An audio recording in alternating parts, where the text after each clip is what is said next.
today's top boxing news. Ow! Okay, we'll start with this. There appears to be trouble in paradise in reference to the potential unification match between reigning champions Natasha Jonas and Hannah Rankin, the WBO and WBA champions at 154 pounds. Natasha Jonas is applying pressure on Hannah to agree to a fight. I thought Hannah wanted that fight. Natasha Jonas, who earlier this year captured the WBO Junior Middleweight Championship, is applying pressure on WBA IBO champion Hannah Rankin to agree to a unification showdown. Jonas wants to fight in the month of September in her hometown of Liverpool. The British fighter is not going to wait much longer before setting down her first defense of the title. Hannah Rankin has already made her first defense of the WBA title in her native Scotland against Phoenix Ayala of Mexico. Things almost took a turn for the worse in that fight. Hannah Rankin won the way I predicted she would win, but Phoenix Ayala suffered some complications after the fight, was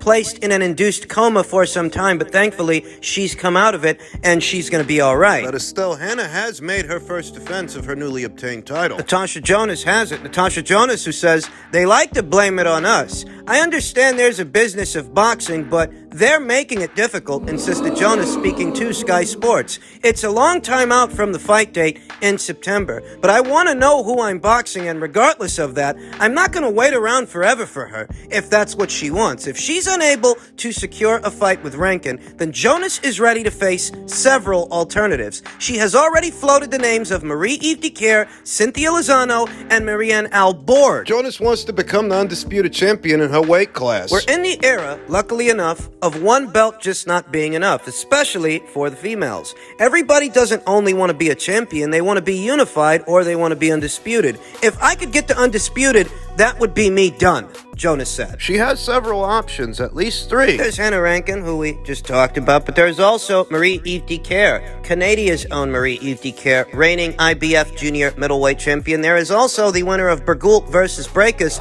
to consider, Patricia Bergoult, this division's reigning WBC champion, and former undisputed welterweight champion Cecilia Breakus. The winner of that fight is someone... That fight's supposed to be going down in August on the undercard of Oscar Rivas' upcoming Bridgerweight title defense. The winner of that fight is someone that Natasha Jonas may want to consider for the not-so-distant future, though not someone she can consider for the immediate future, because if the winner of that fight is going to emerge in August, it would be less than ideal that they return to action the following month in September for a unification match. No, the best candidates for a September fight date would have to be Hannah Rankin, who I just mentioned, and Marie-Eve Dicaire. The problem is she's going through issues with Hannah, and I really don't know what those issues are, and I heard a blurb about Marie-Eve Dicaire waiting for the winner of Breakus versus Bergoult, because she means to fight with one of them. Hey, but that's just something I heard. I don't know how true it is. And I don't know what the hell's going on with Hannah Rankin and what the hell's going on with that fight.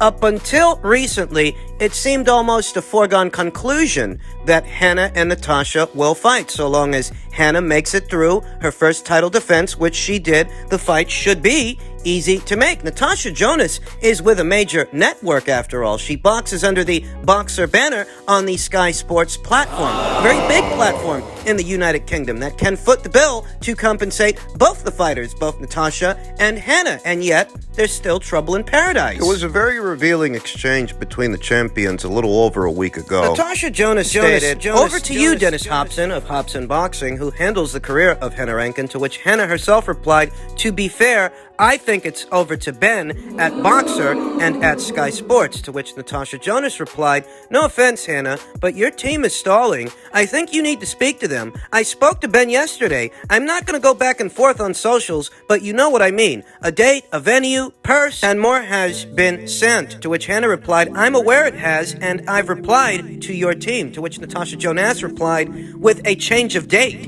even though it's 3 months away and you've known about the date since April, to which Hannah replied, you guys talked about a date before I defended my titles in May. I defended, now our teams are talking. Let me be very clear. I have no problem fighting you at all. I'm letting our promotional companies hash it out. To which Natasha replied, so if you've always roughly known the date, why try and change it now? Your fight is done. You did amazing. Had your homecoming, kept your titles. Now let's fight. You want it. I want it. What's the problem? It seems that Team Rankin wants to move off that September date. For what reason, I don't know, but that seems to be a part of the problem. Dennis Hobson himself stated, nothing has been agreed, so we move on. Natasha Jonas stated, you're late to the party. We've just sorted it out between us, but thanks. She's coming to Liverpool on the date we provided. Just her pay and particulars to agree, to which Dennis Hobson replied, sorry, Natasha, someone's not being honest with you, to which Natasha Jonas replied, that came from Hannah herself. But by all means, tag Ben, Boxer, and let's get this sorted. To which Dennis Hobson replied, Natasha, why don't you come on Fight Zone TV? Hannah will fight tomorrow if we ask her. Fight Zone TV instead of Sky Sports. Am I hearing this right? Natasha Jonas herself replied, respectfully, Sky is the bigger platform. You can't afford to pay me what I'm contracted to receive. Tasha's pulling rank. Lastly, I'm contractually bound to Sky and Boxer, as you already know, because we've, not me and you personally, but my team, had this conversation before. Dennis Hobson can't be serious. Why would he propose that Natasha go to Fight Zone instead of doing the fight on Sky? Why would Hannah Rankin all of a sudden want to change the date if she was fully aware that the fight between her and Natasha was set to go down in September? That was the proposed date for the fight, yet Hannah wants to change it. These are legitimate questions. I don't want to jump to conclusions and just start assigning blame, but most of the discrepancies, most of the issues seem to be Team Hannah Rankin issues. I don't know if Hannah Rankin was made some kind of offer from someone else. To fight somewhere else, on some other platform, against someone else's fighter. There's definitely more going on here than meets the eye because it doesn't make sense. It doesn't. Both the fighters are free. Up until recently, it seemed like a fight that they both wanted, and out of the clear blue sky, something has changed. I don't know what it is, but we'll just have to wait and see what develops. In men's heavyweight news, I'm sure most of you have heard by now that Tyson Fury has been refused entry into the United States due to links to Daniel Kinahan. The heavyweight champion was previously being managed by the Irish gang boss. We know that ahead of the Dillian White fight, one of the reporters at Sky Sports asked Fury some uncomfortable questions. He didn't give very many straight answers. He dodged many of those questions the same way he dodged many of Tom Schwartz's punches. You can skirt around those questions, but you can't seem to skirt around those U.S. sanctions. World heavyweight champion Tyson Fury was refused entry into the United States tonight because of his former ties to crime boss Daniel Kinahan. It is believed the WBC title holder was not allowed into the country earlier tonight by U.S. immigration officials. Fury was stopped as he tried to board a flight in the UK. Last month, Assistant Garda Commissioner John O'Driscoll confirmed more than 600 people with links to the Kinahan leader have been barred from entering the United States by American authorities. Speaking during a trip to the United States, Mr. O'Driscoll said sanctions prohibiting travel to the U.S. had been placed on several hundred individuals due to their connections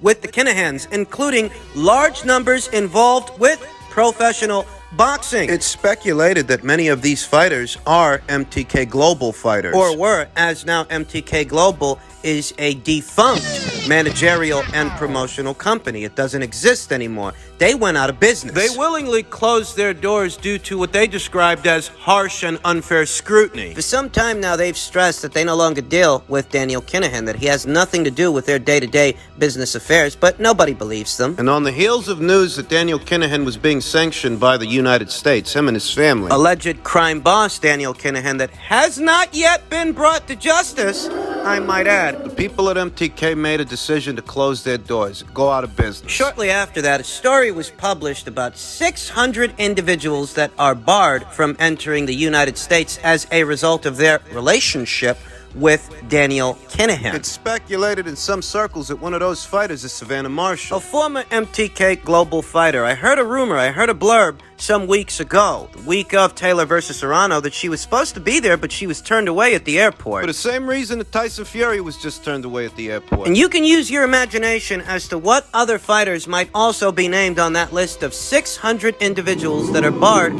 from entering the United States. I wouldn't be at all surprised to hear that Mick Conlon. Now, I wouldn't be at all surprised to hear that his name is also on that list of 600, along with a lot of other familiar faces and familiar fighters. You know, Mick, he's supposed to be returning to action very soon against seasoned veteran Miguel Mariaga, but not here in the United States. He'll be returning to action over there in his native Ireland, in Belfast. So Tyson Fury can't enter into the country anymore, huh? That's the story, though at this time, Tyson Fury being quote-unquote retired, it's a bit of a non-issue. Tyson Fury's last fight took place in the United Kingdom, not the United States. And his next fight might as well. As Bob Arum has said, he's eyeing a possible Tyson Fury versus Joyce fight for Fury's WBC heavyweight world title at Wembley in early October. What about the winner of Joshua versus Usyk? Well, I've said it before and I'll say it again. Tyson Fury facing the winner of that fight all depends on who the winner of that fight is. If it's Anthony Joshua, I could see Tyson Fury fighting him, but if it's Alexander Usyk to Tyson Fury, it might seem like more trouble than it's actually worth. And when I say worth, I'm not talking about spiritual currency, I'm talking about actual currency. Actual money. Bob's throwing Joyce's name in the hat for Tyson Fury's next fight, whereas Tyson Fury himself says, if I do come back, it'll be a sad day for me, and it will be that I've let money overcome my morality because I put my achievements before money. But if someone wants to put up $500 million on the table, I will test that morality for sure. Morality's this guy talking about? He's getting sloshed in foreign countries kicking cab drivers. That's not even the important part. Where Bob Arum is saying that Tyson Fury might return in October in the United Kingdom against Joyce, Tyson Fury maintains that he's staying retired unless somebody offers him $500 million. Nobody's gonna offer this putz $500 million. No, I say it all the time. Tyson Fury's marquee value definitely increased as a result of those 3 Deontay Wilder fights. It did.